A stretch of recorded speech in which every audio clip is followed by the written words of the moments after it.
Browsing through the most recent library acquisitions didn't fill her with exhilaration. It was mostly young teen books, which she would read in a pinch, but had moved on to more adult themes now. Alma was 14 years old and starting her first year of high school after the summer break. The decision had been made to move her up a couple of grades, which would put her on the fast track of being enrolled in university by the time she was 16. It sounded great on paper, but Alma knew it would just further compound her isolation. She already struggled with making meaningful connections with people her own age. Alma worried the age gap with her new classmates would narrow the bridge of opportunities. This fear is what had driven her back to the public library, hoping to find a book that she could get lost in for a bit. A temporary escape was better than none at all. Alma approached the library counter, hoping Mr. Barlow would have a remedy to her plight. He was the local librarian for as long as anyone could remember. Sort of a local hero, in fact. He took part in every town festival and parade. There were even rumors that he would run for mayor this year, and all signs pointed to him winning. But what Alma enjoyed about him was the fact that he loved books as much as her. It was rare for Mr. Barlow to recommend a book, but when he did, you knew it was going to be great. "Do you have anything new by Stephen King?" asked Alma. Mr. Barlow shook his head with a frown. "Afraid not. Guess you're on the hunt again?" "Yeah, just looking to escape for a few hours." "Well, you could always try to find your escape in the classics. It is the tried and true of literature." Mr. Barlow had suggested that each time she had come into the library. It wasn't that she was against it, rather the location of the classical literature in the library was the dilemma. The dim lighting and lack of other people in the basement just unsettled her. However, today, her need for a distraction outweighed the desire to avoid the basement.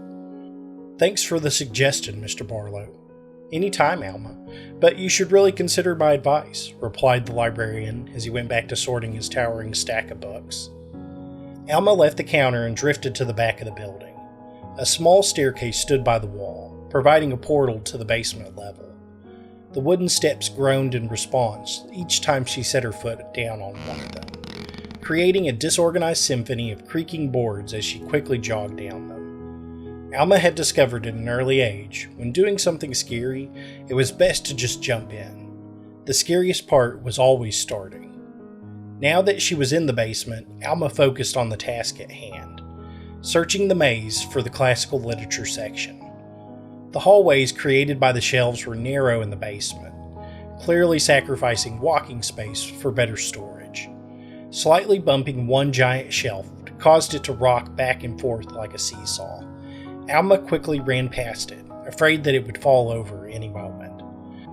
Slowly, the shelf lost momentum from the collision and came back to a rest on the stone floor.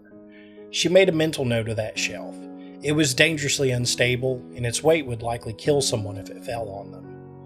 Moving through the labyrinth of hallways at last brought Alma to the classical literature section. The bindings appeared to be worn and well-loved. The section was massive, with so many options it was hard to pick.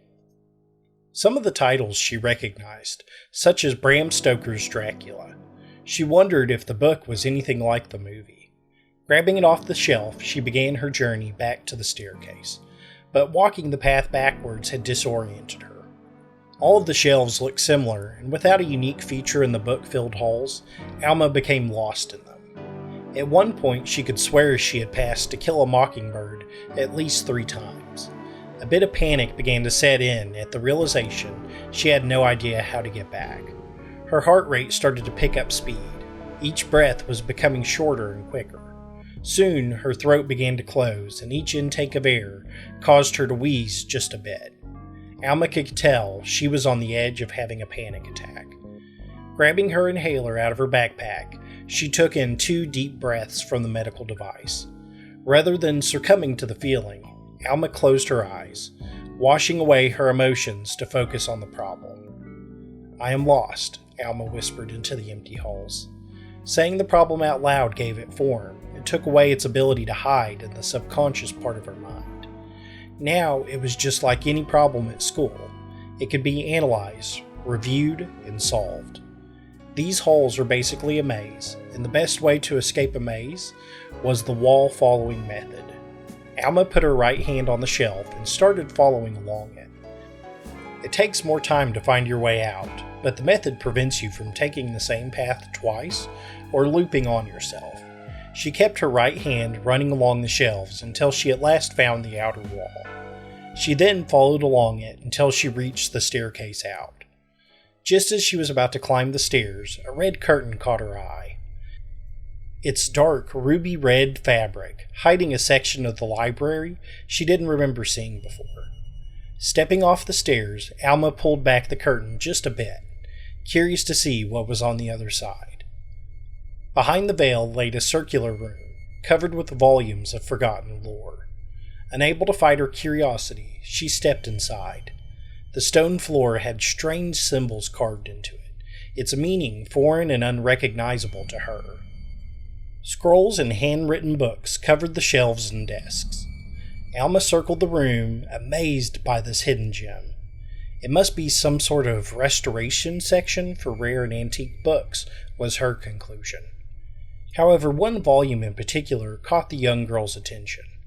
It was a book with brown leather binding, simply called The Book of Alma. Picking it up, the pages felt brittle and had a smell of lavender and vanilla.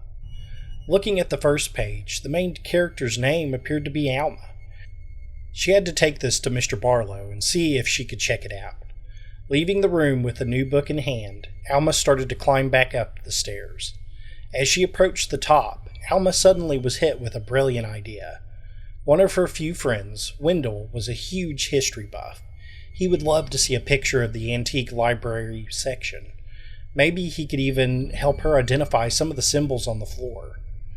Going back down the stairs, Alma retrieved her smartphone from her pocket. But when she approached the section of the wall that once held the ruby red curtain, it was gone. Alma circled the area. Was she mistaken on its location? Something about its sudden absence felt unnerving, causing Alma to sprint up the creaking stairs. She determined this would be the last time she was going to the basement. Alma walked up to the library counter in a daze, her mind still trying to untangle the mystery of the disappearing room. Mr. Barlow's voice snapped her back into reality. "Are you ready to check out?" asked the librarian, a single eyebrow raised on his face. Alma just realized she had been standing at the counter for the last couple of minutes without saying a word. Yeah, I am," stammered Alma, slightly embarrassed by the situation. She handed her 2 books over the counter, ready to take a deeper dive into her strange finding. "Oh, Dracula, always a great read. And what is this?" said Mr. Barlow, picking up the leather-bound book. He inspected it for a moment before adding it to the stack without scanning it into the system. "No barcode on this one, so it's not in our system. We'll just have to lend this one out on the honor system," said Mr. Barlow as he handed the book back to her. Going out the library door, Alma put the books into her book bag, but kept out the leather-bound book. She began to make her walk home while attempting to read the Book of Alma at the same time. The protagonist of the story was a young girl who spent a lot of time alone. Her dad worked long hours to keep the bills paid, and her mom had passed away some time ago. She was finding the story relatable thus far. However, the next line caused Alma to pause for just a moment. Alma was walking back from the library. She was so focused on her new book that she stepped into a puddle of water, soaking her shoes. Okay, now this was just getting creepy. Did someone write a book about her life? She closed the book and took another step forward. A splash of dark water sprang from the ground, causing her to notice that she had walked into a puddle. Quickly jumping out of it caused more muddy water to splash on her. Looking down revealed that her shoes had been soaked, and she could now feel the water absorbing into her socks. This was going to make the rest of the walk home miserable. Then it dawned on her. This was exactly what the book had said would happen. Alma opened the book again, this time reading a bit further ahead. Alma would go down 26th Street and be chased by Cujo, the nickname she had given to the stray German shepherd that wandered the neighborhood. But what Alma didn't know was that the dog was actually hungry. Alma took her eyes away from the book and considered the situation. Was it possible for a book to tell the future? It was certainly strange, but one instance was not enough to prove anything.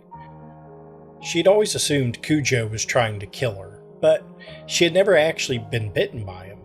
He would just chase her home. This gave Alma the idea to test the accuracy of the book. On her way home, Alma bought 2 hot dogs from the gas station. This was supposed to be her soda money for the week, but scientific research demanded sacrifice. It wasn't food she would want to eat, but if Cujo was actually hungry, maybe he would like it. After walking a couple more blocks, the moment of truth arrived. Alma began her walk down 26th Street, looking from side to side for the beast. Within moments of her journey, Cujo came charging out of the neighboring yard, quickly closing the distance to her. The dog's vicious-sounding bark made Alma want to flee to her house, but she needed the data. This was the only way to prove the book's ability. Throwing the first hot dog to the side caused Cujo to swerve towards the food and grab it. In a blink, the hot dog was gone, and Cujo was looking at her with his tongue hanging out of his mouth. He had completely stopped barking, and his tail was now wagging as Alma approached him. Alma threw the second hot dog, and Cujo caught it in midair. He devoured the small meal in a flash. She honestly wasn't even sure if he chewed it. "Wow, you are a hungry guy," said Alma with a smile. Putting her hand out in front of her, she cautiously moved towards the dog. Placing her hand on him caused his tail to wag even faster. To her surprise, he was actually friendly. She spent a couple of minutes petting the dog, inspecting him for a name tag. Cujo did appear to be a stray. "I wonder if Dad'll let me keep you, but I should give you a real name. How do you feel about Odysseus?" The dog didn't seem to mind the name, so she stuck with it for now. Alma had already determined in her mind that she would call him Odie for short. So the book had been right about what would happen. Now that she had changed her course of action, did that mean it was wrong? Opening the book, Alma went back to the section she had read before. However, the text had disappeared and was replaced by a new entry. Alma bought 2 hot dogs from the gas station to feed Odysseus. The dog would now be a loyal companion to the young girl. Not only could the book tell the future, but it gave you the opportunity to change it. She walked the last 5 minutes back to her house with the dog following behind her. Her mind raced with the possibilities that lay before her. Not only had she made a new friend, but she had literally discovered a magical book. It was like her birthday, but tenfold. Arriving at her house, Alma snuck into the kitchen to get a couple of bowls and last night's leftovers. Her dad was still fast asleep in the recliner, recovering from last night's 12-hour shift. She figured it was best to bring up the subject matter of the dog once he was awake. Leaving the bowls of food and water out on the porch, Alma slowly climbed upstairs, being careful not to make a lot of noise. "Hey, how was the library?" said her dad, obviously fighting to wake up. Alma descended down the stairs to see him for a moment. She considered what she was going to say about the book. "Good, found a couple of things to read," replied Alma. She didn't think he was ready to hear about a book that told the future just yet. That was a heavy subject to bring up in the waking hours of the day. "I want you to stay home tomorrow. I was watching the 5 o'clock news and a couple of kids went missing this week," said her dad, his tone becoming serious now. "I'm not a kid. I can take care of myself." Alma was fighting back the anger at the perceived slight. She was 14, not some toddler. "Look, I'm not trying to pick a fight. I know you can take care of yourself. You do every day. Just promise me you'll stay home tomorrow." "Fine," replied Alma, before stomping upstairs. Shutting the door to her room, she got on her computer and looked up the news story. This was brand new information to her. 2 people had gone missing, and a third person was believed to be taken today. The name on the screen caused her heart to sink. Wendell Miller, one of her few friends she had in this town. The only person in town that knew what it felt like to be an outsider. She hoped he was okay. Then she looked at the leather-bound book on the bed. It could tell the future, tell her things that she didn't know. Maybe she could use it to find Wendell. Alma determined she had to break her promise that she had made to her dad. She was going to find the missing people and bring them home tomorrow. If you'd like to hear part 2, go ahead and subscribe to the channel. The next section of the story should be out next week. Of course, if you enjoy my content, consider liking the video. It's the best and it's a free method to support my work. Until next time, my friends.